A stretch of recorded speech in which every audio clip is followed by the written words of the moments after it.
Hi everyone. Hi Grandma. Okay, so it's been a little while. Long while. Frankly, I can't really remember what the last video was. But I felt really inspired to come to you guys tonight. It's like 9:30 or something. It's 9:33 that I'm filming this, which means this won't be up till probably about midnight. But anyway, I seem to, I don't know if it's because I feel like a lot of things happen and change, and that's all of a sudden when I feel like doing a video. I don't really know, but a lot has changed, and I feel called to basically bring it to you. We all know I'm not a very private person when it comes to, I shouldn't say private person. I'm an open book for the most part, and this is no different. So, on the last month and a half, things have changed for me.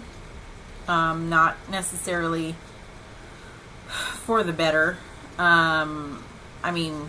Drastic things have happened, I should say. Maybe they probably are for the better. When you're going through the motions, it doesn't really feel like that. So, I've been going through the motions, and just really, trying to cope with the changes. Many will tell you that know me that I'm not a fan of change, which I really wasn't aware of at first, actually for a long time, because I really do like to embrace change when it's appropriate. Maybe there's just no time it's ever appropriate, or you're ever going to be ready for it to make it appropriate, I guess. Whatever. Change happens.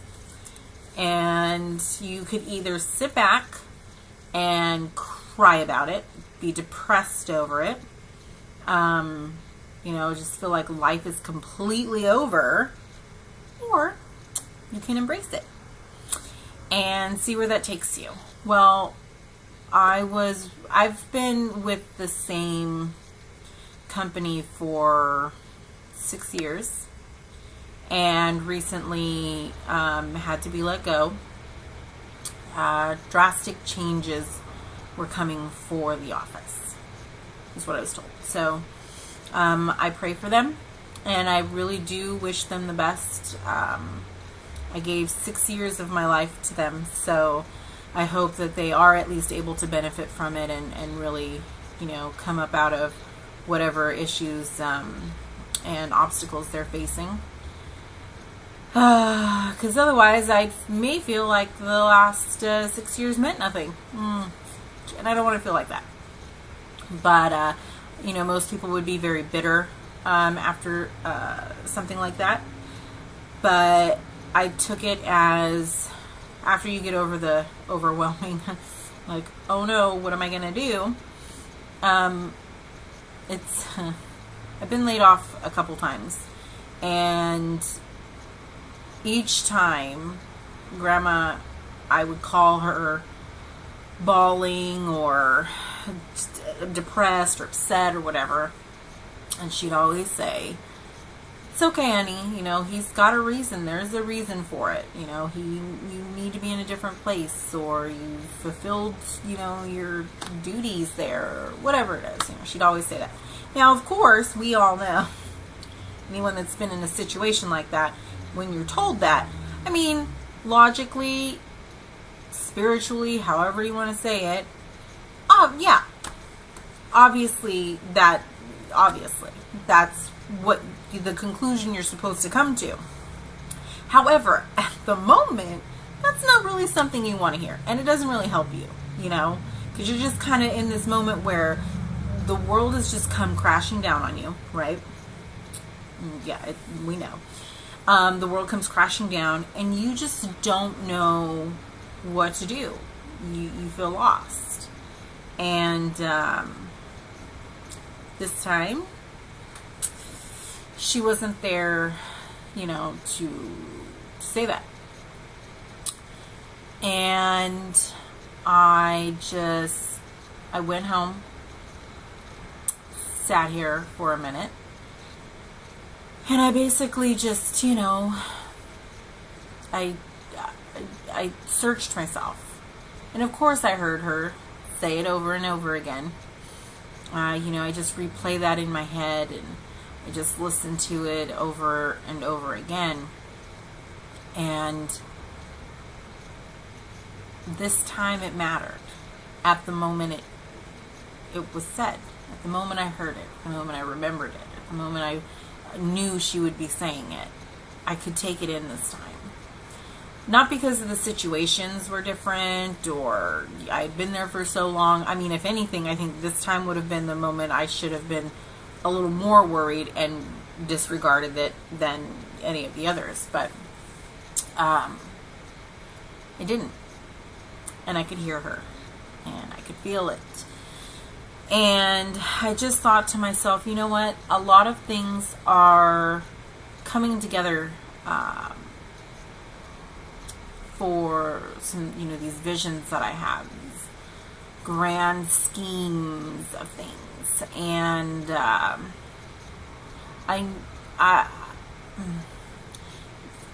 feel like I'm a multitasker. So I feel like you give me a bunch of things to do, I can handle them. It's just about prioritizing when you do this and when you do that, and so on and so forth. So I really felt like I could take on just this idea at the same time as your everyday life. You got to work to stay going and so on. And 2 days leading up to it, I got some really great news about starting school. And not just starting school, but also contacts and networking opportunities to make everything come together. I was so excited for it. They were literally blessings coming down. Like I could feel it. And in the same day that I was let go, I had another one come in, and everything just molded right together. Like, wow, this is gonna happen. This isn't just some idea I have. It's not just some dream. I am solidifying that he's telling me, you're right. This is what I want you to do. Go. Here's your doors. Go for it.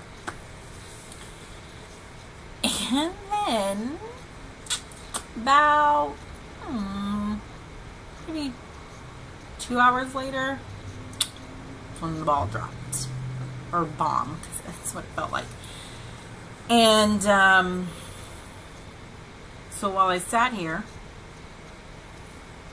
I started putting the pieces together. I've said many, many times to myself, to others who've asked about the book, I just need time. I don't have any time to finish it. I don't have any time to... You get into... Any writer knows this. You get into zones. And you focus on so much of it. And then something happens and it gets you out of the zone, and everything's just gone. It's just like it's hard to get back into it until something else inspires you and you're back in it. And frankly, I just didn't have the time. I know it needs to be something that is out there. It's definitely a story the world needs to hear. But I just couldn't make way of it. And so obviously now I have the time. And besides that, I also took it as he's that sounds funny, but sorry, hair is in my way too. But we take things and we don't pay attention, you know. Things happen and we just assume that life sucks. I mean, yeah, life actually does kind of suck. A lot. It does. But that's because we come into it thinking it sucks. Or we don't know how to cope with things that suck. I mean, it's like losing a job is one of the most difficult things to deal with, especially when you're alone. I'm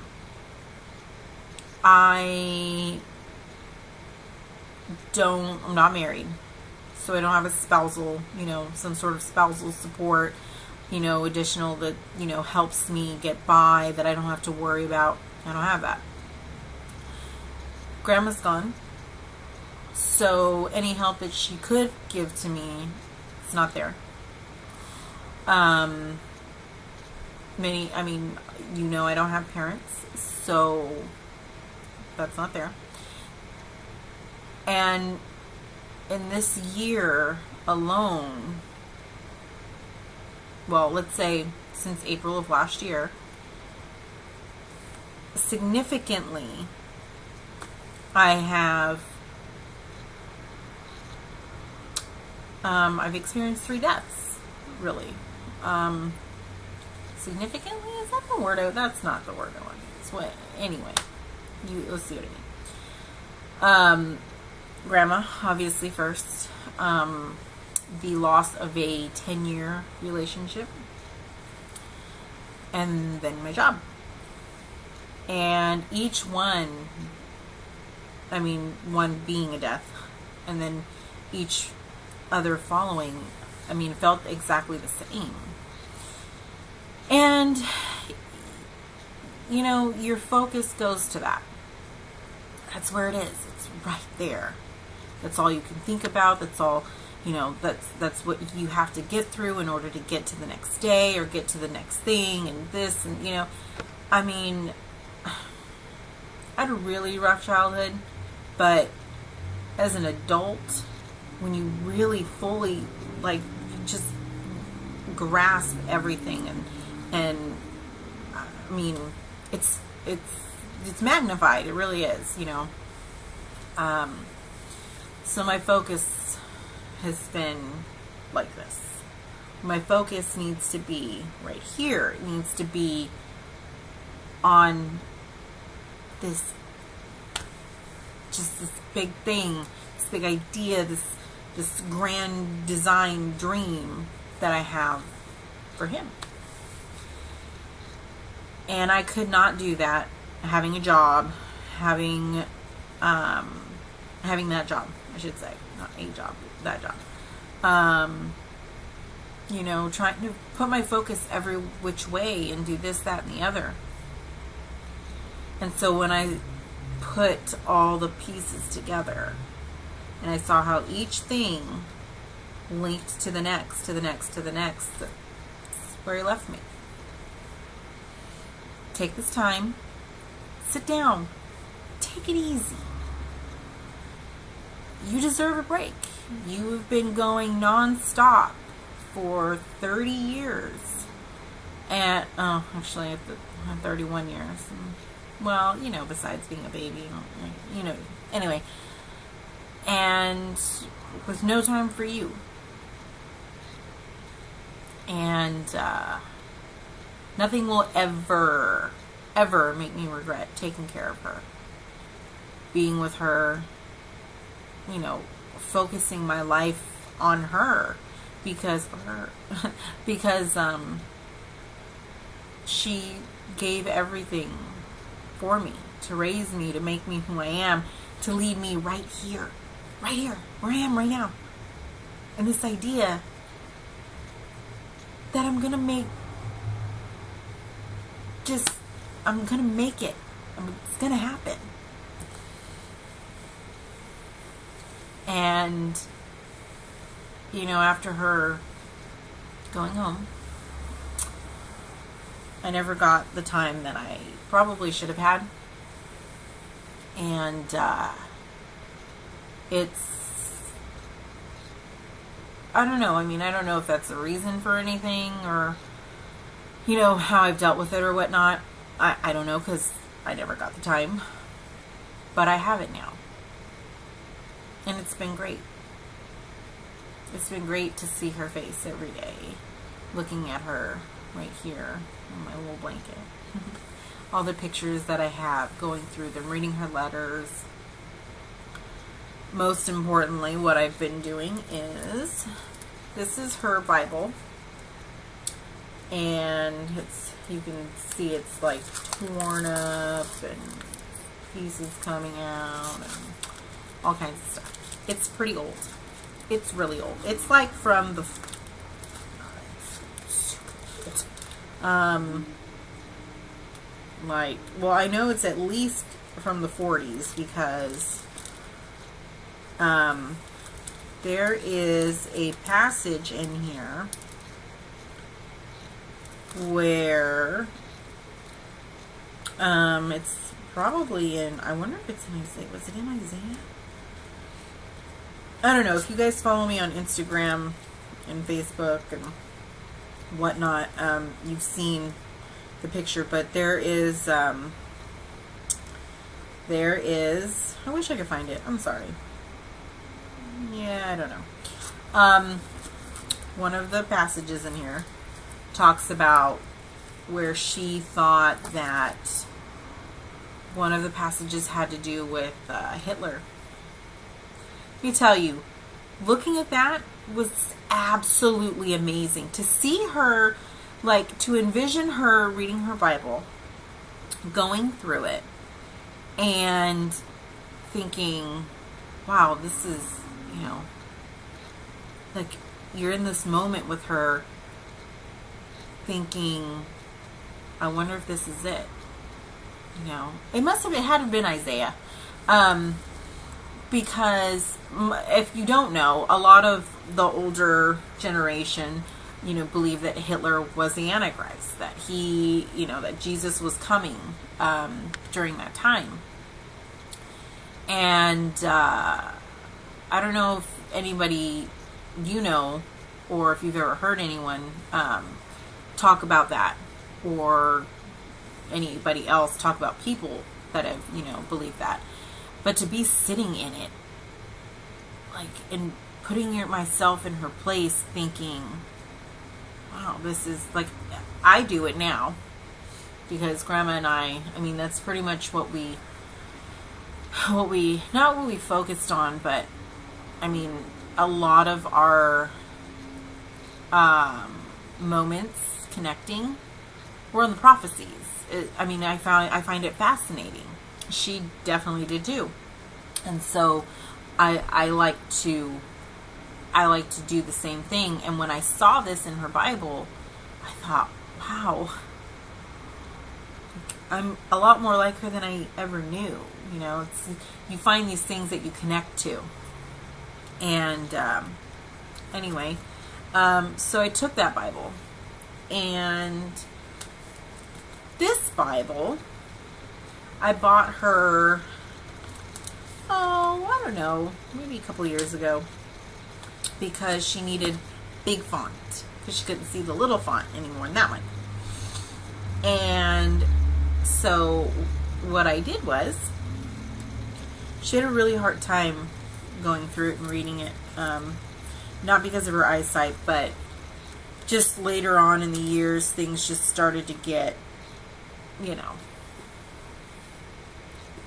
hard, difficult. So she stopped. She would read a little bit here and there. She made some notes in here.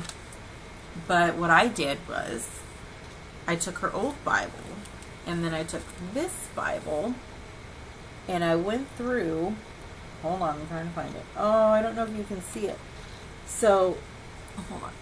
Okay, so what I did was, I took all of the notes in her old Bible, and you can't see it, but Psalm 92 is highlighted. And I wrote her notes. Man, this is awful. I wrote her notes on the top, just like she did in that one. And so basically what I've done is I've gone through and I've taken all of her notes in the old Bible and I've highlighted them in the new Bible in blue. It's her favorite color. And then I will be highlighting all of my notes in pink. And all of her notes are written on the top, all my notes are written on the bottom. And then that way, when I start to come upon something that means something to me, and it's highlighted in blue, then it's going to be purple. My favorite color. And I came across that just accidentally. I didn't really think about it until after I started doing it. And I thought it couldn't be more perfect, you know. So, excuse me, I have to throat scratching. Sorry. Anyway, moving on. So what I did was I've taken probably the last few weeks or so, maybe more, and spent that time with her in the Bibles, and it's been absolutely amazing being able to just sit inside her mind while reading it. And a lot of things have come from it. Like I said, the understanding of my situation, definitely. Being able to take just a load off, you know, like clear my mind, forget about everything that's going on around me, what my situation is and whatnot, and remind myself that I don't have to worry. My worry is gone. This life is temporary. So it doesn't matter what happens to me here. It really doesn't. I mean, it would suck to be homeless. I mean, it would suck to think that I would have to go back to a life that I tried to get away from.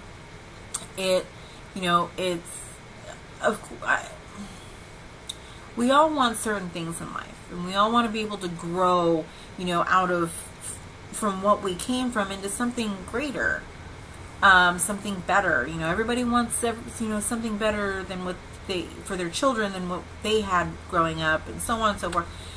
And yeah, sure. I don't want, these awful things to happen. I don't want the worst of the worst to happen that, that my mind can think of. No, obviously. But the thing is that I know how hard I've worked to be where I am, to be who I am. And I know that didn't come with just me all alone on my lonesome. Like, I didn't do that by myself. I put a lot of faith into it. I mean, I took everything that I have sitting on my shoulders at any point in time, and I gave it away. This is your deal. You brought me here. Fix it. Make it work. And I'll follow whatever it is that you say I need to do, and wherever you need to take me. Even if it's back to where I don't want to be. Really, really appreciate it. That's not where you want me to go, though. But, I strive to be the best I can. I'll never be perfect. But if I can give as much of myself as possible to make life, at least a little bit easier for not just me, but someone else, then yeah, I'd like to do that. If I can give my all to push myself forward, then great. But I know I didn't do it on my own. And I know I didn't do it on my time. I know it was done on his time. But I know I didn't do it. I might have I might have said, I might have been the body, use my mind to do what I got to do. But I know all in all, that had nothing to do with me. Not really. And I like that. I like knowing that. I like knowing that even though right now I have a lot on my plate to worry about, and that I don't have that, that sense of security, or or any extra stability there to help me, I know that it's okay, because in actuality, I do. Because I know no matter what, I know that He's going to get me to where I need to go.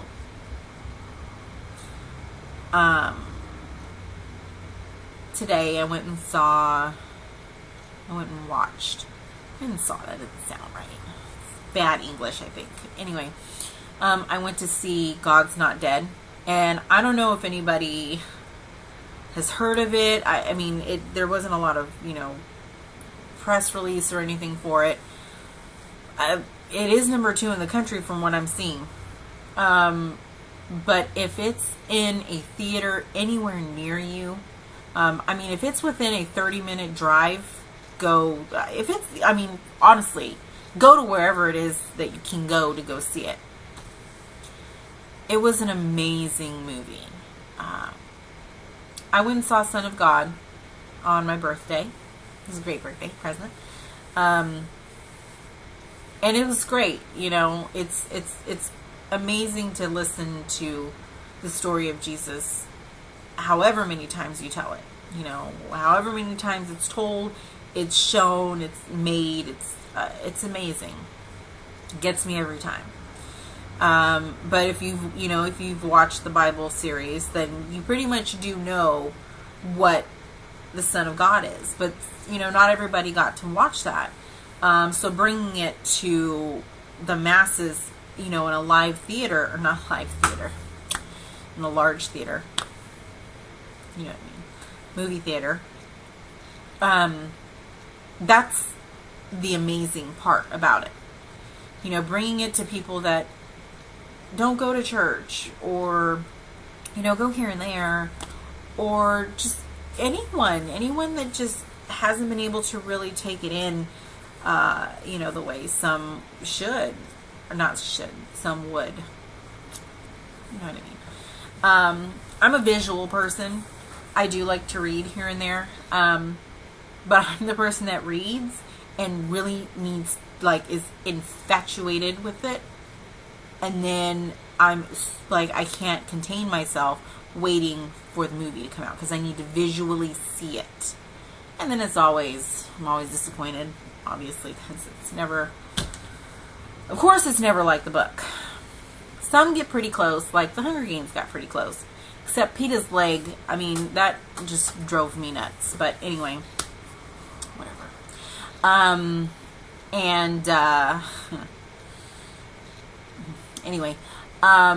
There's a lot of people out there that are trying to pin Christians against the Bible and each other, and so on and so forth, with the movie Noah that's coming out.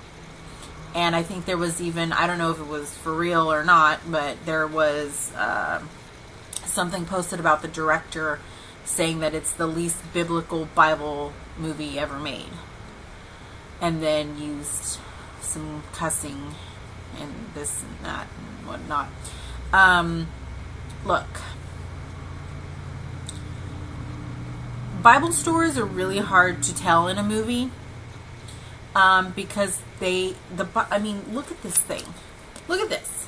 There's no way you'll ever get this into one movie, which is why the Bible DVD series was like 50 hours long, or no, it's not 50 hours long. Was it 50 hours long? I don't know. Anyway, it was like weeks, like 2 hours every week for, I don't even remember when it started, but it didn't end until Easter. So, the point is that it's so large, there's no way you can get it all. And even the DVD series couldn't get everything in. So, please, Christians, most importantly, stop going out and telling people not to see it because it's not accurate, completely accurate to the Bible. Okay? calm down. The point of this, regardless if this is what the director wanted or not, it's going to lead people to their Bible. It's going to lead people to say, well, I wonder what really happened. I wonder what happened here and how much of this was actually true. And so it's going to lead them to it. And then guess what? God takes over at that point. So calm down. Okay? Calm down. As for the director, listen, you, regardless of what you thought you were going to do, you went and you took a Bible story and you put it out for the masses. So unless you've completely changed it around and put some emphasis on something else, guess what you just did? Okay. Anyway, moving on. Going back to God's Not Dead. I'm not really sure what I expected. I only saw a little bit of the trailer, but I knew I needed to see it. So I did. And it really, truly was amazing. You really do need to go see it if you haven't. And I'm not just talking to Christians and, people who believe in God and whatnot. I'm talking to everybody. Especially those of you who aren't believers. Because I'll tell you why. This movie, the reason I like it, let me tell you. One of my most favorite movies is The Rite. Scary, exorcist possession type movie. And the reason is because they take a movie, just a good old movie, something to pass the time with. They put Anthony Hopkins in it, so it's good. Or it's supposed to be. And then they take this idea of theism, we'll call it, because it's not about Christianity. It's actually about a Catholic priest. And they take the idea of, they take the idea of theism and then not atheism, but more of an agnostic spin on it. And if you haven't seen it, the plot is basically you have a young man getting ready to start his life and needs to decide on a career path, whether he's going to be the family business, which is like a funeral home and morticians and things like that, or if he's going to go into the priesthood. And he's not, completely... he's not completely convinced that God is even real. Or maybe he is, but, there's just things he's just unsure of. Things that he doubts. And they take him to meet Anthony Hopkins because he decides to go into the priesthood as a doubter. And he just decides, to give it a shot. And because he's a doubter, that's why they have him go meet with Anthony Hopkins, who is an exorcist. And the story throughout it is really amazing. Set aside, the fact that it's supposed to be a scary movie, and just look at the details in it. And the fact that, they try to stick to, Bible teachings the best they can. Again, it's still a movie, so ease up. But that's the idea behind it. And God's Not Dead is basically the same, the same scenario. Well, no, it's not. Hold on. Same idea. You're taking a young college kid, and you're putting him in a class, in a philosophy class, with a man who believes God does not exist. And throughout the movie, there's all different kinds of ideas, different religions, and different lives, and how they interact. And there's Christians, and then there's full-on Christians, and there's the Christian that acts like a Christian but doesn't or acts like a Christian but doesn't follow through. And then there's a lot of these different ideas, and through it there's even there's points where a lot of philosophy comes into the picture. A lot of talk about evolution and the Big Bang Theory, and Darwinism, and Stephen Hawking. Just there's a lot that comes into the movie, and it takes a lot of, there's a lot of different like religious movies out there that are just very one-sided, and I mean I like those too because I'm usually that one side, but I love the ones that take all of the different ideas that people face, that people live with on a daily basis, and showcase that. And that's what this movie did. There is a part where there's an elderly woman who has dementia. Although she does, you don't really, I don't know. The first scene, don't think I really paid attention to that. And she reminded me of Grandma so much. And it's probably what started the waterworks, because by the time I got out of there, you see my makeup right now? I mean, I know we're in black and white. My makeup's, my eyeshadow's black anyway. But it was a lot darker under here because I was having fun earlier and I was playing around with my makeup. By the time I got out of there, my eyeshadow that starts up here was down here. Basically just because, I mean, it connected with me on a personal level. And then through it, if you've never felt the Holy Ghost, let me tell you, you might in this movie. I mean, I did. I know that's what that was, because I feel the same thing at church, and it was amazing. And for all you non-believers or doubters out there, don't take that to mean, anything, give you any reason not to go see it. Go see it. And that's where my day went.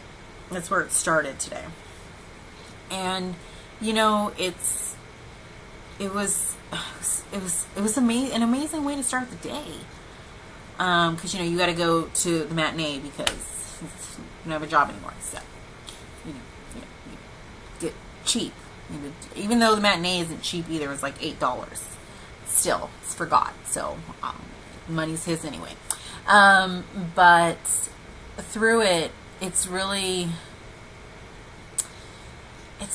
It was a really nice feeling to be able to sit there, and here's the funny thing is, I figure since I'm going so early in the day, there may not be a lot of people. When I got in there wasn't as many people. I got all the way on the top row, sat directly in the middle, right under the little projector thing, and there's nobody there, like no one. And here I am sitting there thinking, oh, this is going to be awesome, because I can even, I didn't want to text on my phone necessarily, but I want to take pictures of, not like, I didn't want to record the movie. I just wanted to take a picture, just one, put it with my little movie stab, Instagram it, Those of you who follow me on Instagram saw that I only got to Instagram the movie stub. Because here comes this lady. And she sits to the right of me, literally, I'm in the middle, okay? 2 seats over from me. She has the whole, there's a whole, 4 rows in front of me. There's tons of seats all the way to the left and the right of me. But no, she chooses to sit right next to me. Or 2 seats over. I am not a, lone moviegoer. I do not go to the movies by myself. I don't like to do things by myself. I don't know why. It just, comfort levels, I just don't like it. It's not something I do. But today I did. Because I wasn't sure who wanted to see this movie. I didn't, like I said, it hadn't been really put out there. I kind of wanted to watch it before I really invited anyone to come see it. To see if it was even something that I even, agreed with. Let alone. Agreed with, let alone. Yeah. If I even agreed with. Because I don't want to, I don't want to put out there something. I don't want to give, not publicity to something that I don't agree with. Whether you want to do it or, you want to go see it on your own or not, that's one thing. But I don't want to encourage it if I didn't feel it was right. So here I am, sitting there. And I don't like movie talkers. I mean, like, it's okay to, like, if you go with a friend, you're like, pss, pss, pss, pss. It's really quiet, not really anyone can hear you. I don't mind that. That's fine. If you're doing it to me, usually I don't mind. I mean, it takes a lot for me to mind it. But when you're sitting in a movie theater, a large one, with other people, and talk through the movie to yourself, let alone, or maybe to the screen, I don't know what you're doing, it drives me nuts. Same thing in church, which now I understand why I used to get in trouble in church, because it's annoying. And she kept finishing sentences.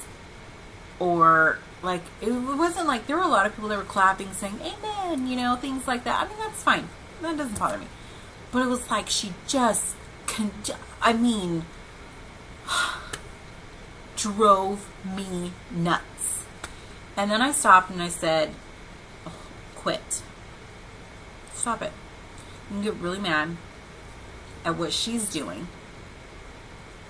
Or, instead of letting her take your focus away from the movie, just focus on the movie and don't worry about it, you know? Let me tell you, I was tested on some patience very much during that movie. Very much. But I got through it. I didn't say anything. The old me would have said something. The old me would have gotten her face and told her to shut up. But I did not. Nope. I did not. I calmed myself down. Focused on the movie. Just right. So, that was great. And then, following that, I took another step out of my comfort zone. I am one of those people who, when I end something, I end it. I don't go back to it. I don't, the best I can, I don't. And that goes for relationships. I tend to, as best I can, just mark you out of my life. Like you just don't exist, so that I don't really have to think about it. I don't have to go through it, and so on. And it's been a little difficult to do that because although I don't have a child, this little guy right here, I'm not moving my hand the right way. Not moving my hand the right way. How come I can't do this? This guy, Jackson. Two of us cared for him very much. So I allow him to be able to come see him while I'm not home. So that way we don't have to cross paths. And today didn't really work out like that. So I actually had to engage with him. And it was awkward. I very much did not like it. I stayed in my room for the most part. When I went out of the room and went into where he was, I kept my head down, didn't really look at him very much, just beelined it, to the door and was gone. On my way home from church tonight, I had a moment in the vehicle, in my car, and I stopped, and it stopped driving. I just mean, like, I stopped thinking about everything else and started focusing on that, and I thought, there's a lot of me that would, it was 10 years of my life, so it's hard to, put that aside, but, I wanted nothing to do with him because I don't really want to know about, ladies, not even ladies, I mean, people, some of you know this, you don't really care to know about their new life with the new person, or, yeah,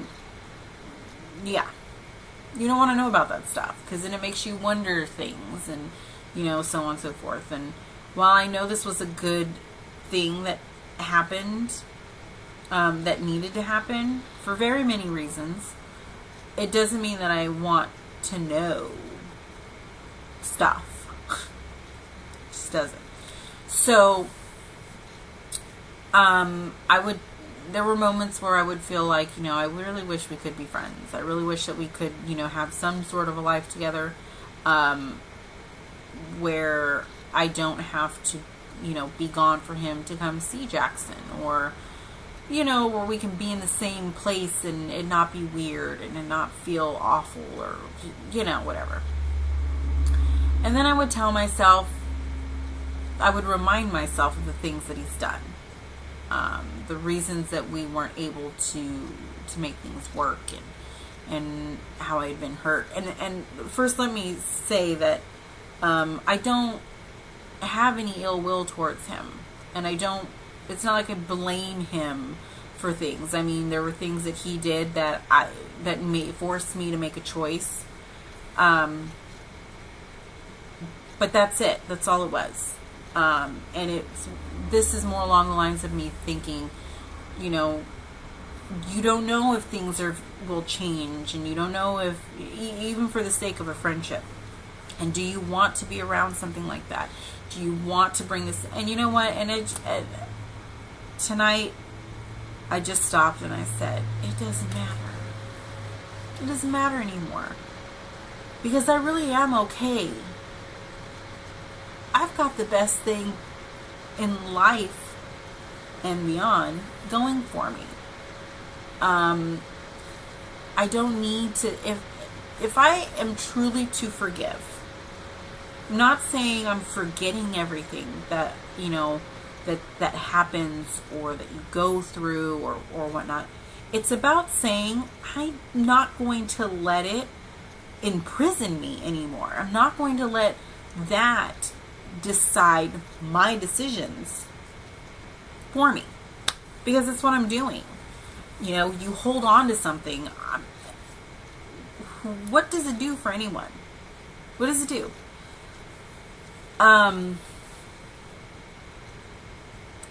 There was a question, there was a little bit of a philosophical conversation I was having with a friend, and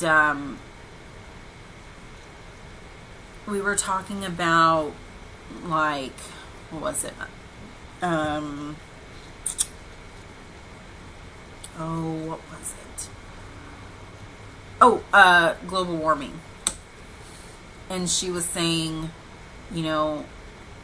whether it's real or not, what is it going to hurt you to prepare for it? Right? Right. And in this conversation, we ended up getting to things about forgiveness, and topics about forgiveness, and the topic of, why do you feel, this is, okay, she basically said that her idea of God isn't that he wants us to be perfect, right? But that people make it seem like you have to be perfect, And I asked her, I said, why do you feel like to be in a religion, which obviously, Christians, we don't identify it that way, but for, sake of the argument, why do you feel you have to be perfect? What is it that you feel tells you this is the way it is? And, it was basically, here's what it comes down to, because I can't go back word for word, but my stance is that there are a lot of people that live by the Old Testament. There are a lot of Christians who live by the Old Testament, forgetting the fact that we are born from the New Testament as Christians. And not that you can't live by the Old Testament. It's not what I'm saying. But what I am saying is that people use the Old Testament like a hammer. this is this way, this is this way, this is this way, forgetting that the New Testament even exists. Which, in that case, Christians, when you do that, you eliminate Jesus, which then eliminates yourself and everything that you believe in. And I mean, it's sad. It really is, to think that after so long, after 2,000 years, people, you put yourself into a category and then don't actually live by it. The 10 Commandments are there not to live up to, but to live by.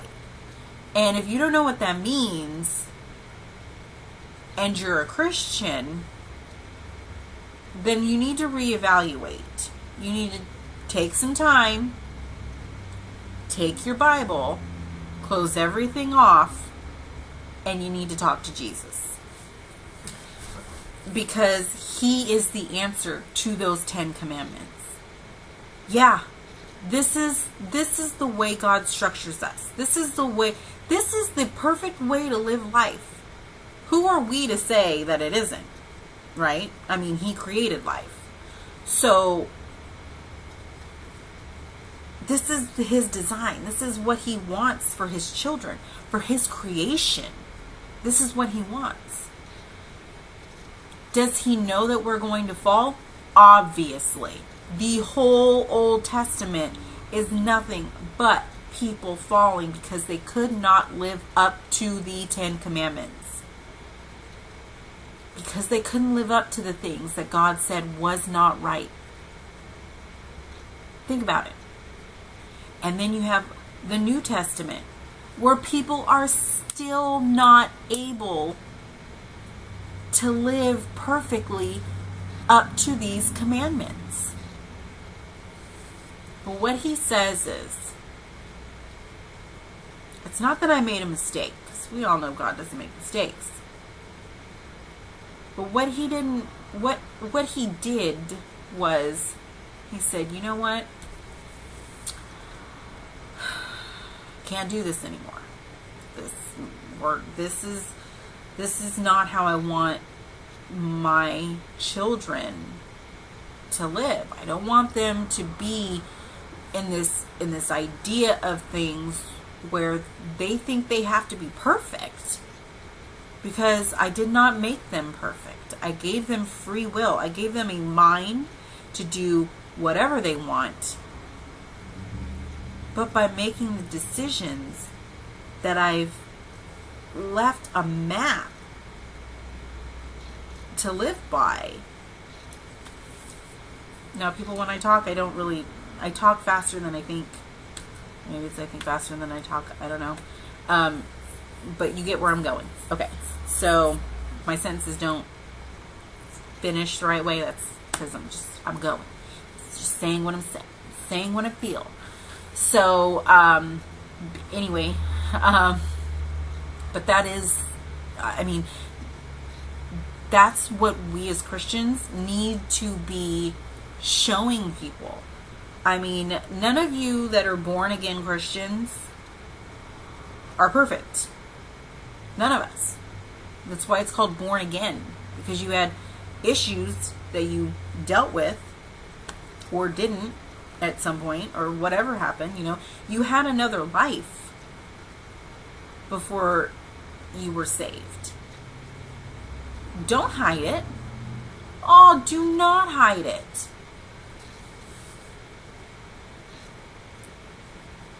By hiding your past, by hiding your struggles, by putting them away and never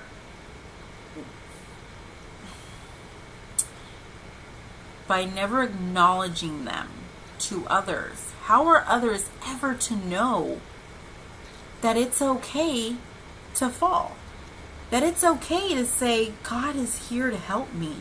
That I know I can't do this on my own.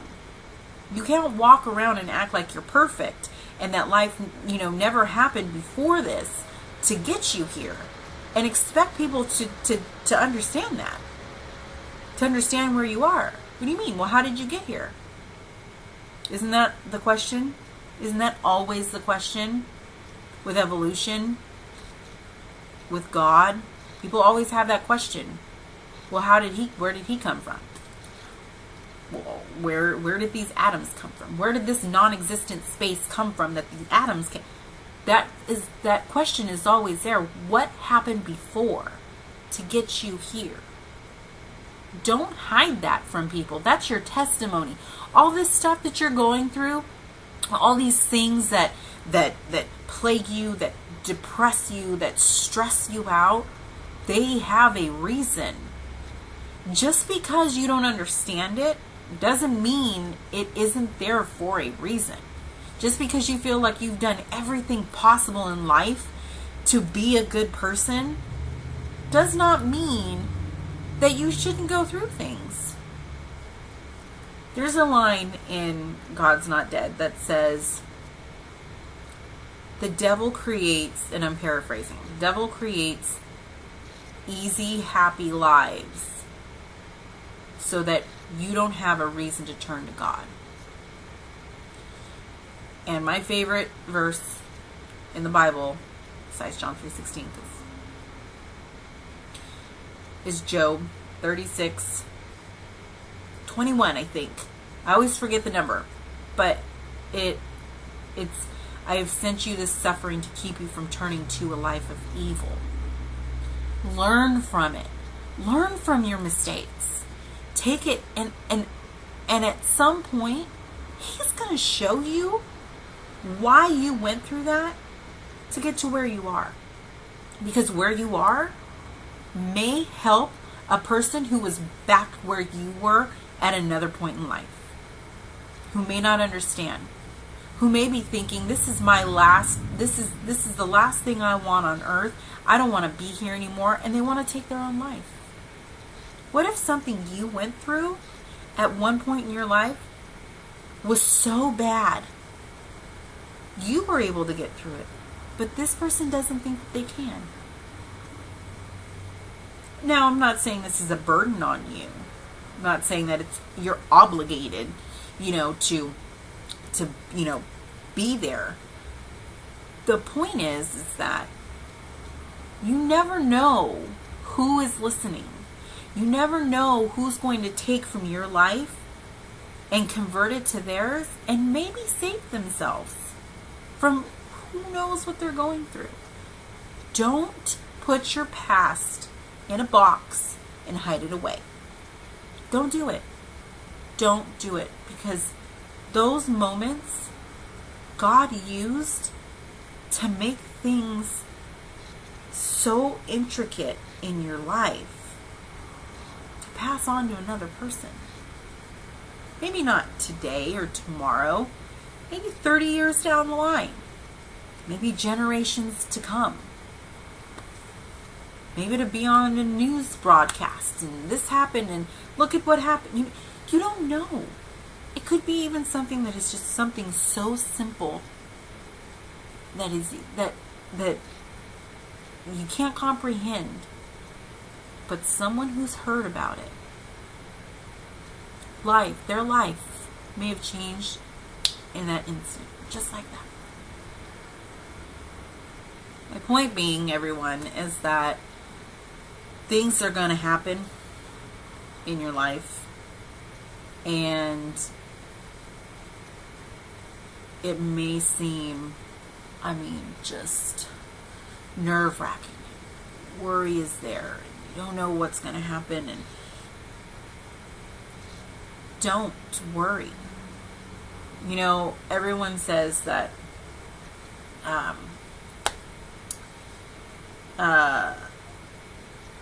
there's nothing that you can't handle. God didn't give it to you if you couldn't handle it. No. He'll always give you something that maybe you can't handle or don't think you can handle. That moment is for you to say, I trust you. You brought me here for whatever reason you have to better my life, maybe to better someone else's life, which in turn may better my life. But you have your reasons. And I know that you will get me through it. I know I can't do it on my own. I know, for me personally, this dream I have is on such a large scale. There will be no way ever in a lifetime, 1,000 lifetimes, that I'll ever be able to do it on my own. Never. But I know that He gave me this vision, this dream, this idea, this goal. Because I know that He's going to get it done. I don't know how, but I've seen the puzzle pieces stick together. And I know what I'm doing now, or not doing now, is because He needs me to have this time to focus, to put all of my focus in on it. And I would hope that you guys would do the same. Forget about all these things that are going on. Forget about all the things that are troubling you. It's a hard thing to put into motion. I know. For a minute, just for a minute, take a second and think, you know what? This issue I have, this problem I have, these issues in my marriage, the issues at work, just in life, with my health, whatever it is. Just stop. Take a moment and think, what if what I'm in right now, where my life has been, where it's coming to, where it's going, what if, whether I believe in Him full on, wholeheartedly, or not, what if He is there? What's it going to hurt to think, what if He is there? And what if my situation, the things that I dread most in my life, what if they make sense to Him? And they end up making sense to someone else? And what if this isn't the end? What if what I'm doing right now, my problems and this, what if all of this isn't the end? What if there's something on the other side of this that I don't know about, that's coming, that's going to be not just a story for myself, but someone else? Just take a minute and do that. That's all. That's all I ask. Just a moment. Don't shut Him out. If you have one inkling of an ounce of just anything, of a thought that He exists, let Him in. Let Him in and see what He tells you. See where He leads you. And then take that chance and go with it. I guarantee you, promise you, your life is going to change in ways that you have never imagined. Because mine has. And you guys may not get another video from me for about a month, because I do have a lot of things in the works right now that actually nobody knows about. So for those of you that are watching this, that are friends of mine that I haven't talked to, that I have talked to, and you haven't heard anything about it, in a month you will. So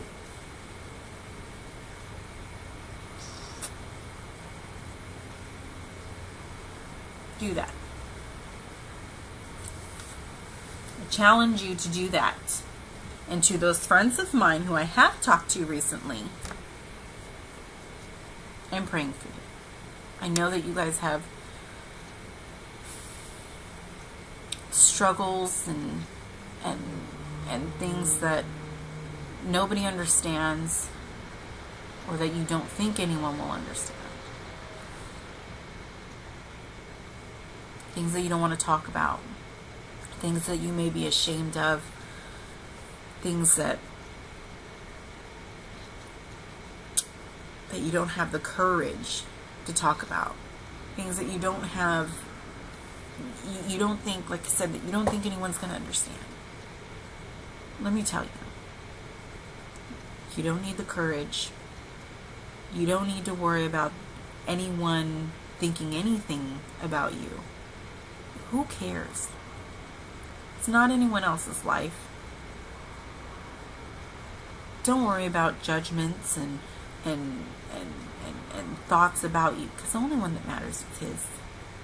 That's it. He loves you unconditionally, wholeheartedly, and think about this. His heart, He's God. Think about how big that heart is. The compassion that it must hold, the mercy that He shares with us. Don't be afraid. If you think that there's a way to fix the situation that you're in, take it. If you think that you're afraid to make that jump to holding on to an old relationship, seek Him. Maybe there's something in it for you, or the other person. Maybe there's a testimony in it. Maybe there's healing in it. But most importantly, maybe there's forgiveness in it. Maybe not just for them, but for you. Even if you don't think there's anything that you haven't forgiven, or that you need to forgive. He's talking to you all day long in everything that you do. You just have to listen. Pay attention. He'll give you every answer you ever seek. But you gotta pay attention. All right, everyone. That's it for tonight. Again, I will see you in a month. Definitely, like I said, go see God's Not Dead. Also, Heaven is Real is coming out, about the little boy who went to heaven. Grandma wanted me to finish that book, and I'm one of those people that the book has to grab me right away to finish it. I'm going to finally finish it. I may even start it tonight, or continue it tonight. But that's coming out on Easter, I think it is. And it looks amazing. Like, it looks like a really good movie. And obviously Noah is coming out, and then I think Left Behind, they're redoing, should be out this year.